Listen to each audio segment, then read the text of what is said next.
A 7-year-old girl presents with persistent fever, cough, malaise, and worsening breathlessness.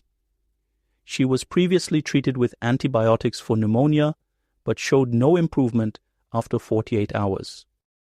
Chest X-ray suggests a moderate pleural effusion, suspected to be loculated. Urgent ultrasonography of the chest is performed, confirming the presence of loculated fluid. What should be the next step in managing this condition? A. Continue antibiotics and reassess in 24 hours. B. Perform thoracentesis and fluid analysis. C. Initiate treatment with antivirals. D. Immediate surgical intervention. The correct answer is B. In children with suspected parapneumonic effusion, empyema, especially when non-responsive to initial antibiotic therapy, performing a thoracentesis is crucial.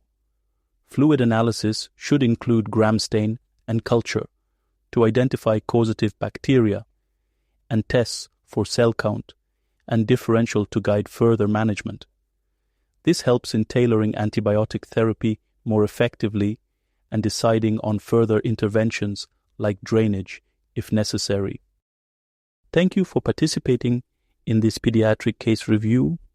Subscribe for more insights and case-based learning to stay informed and prepared for future challenges. Looking forward to seeing you soon.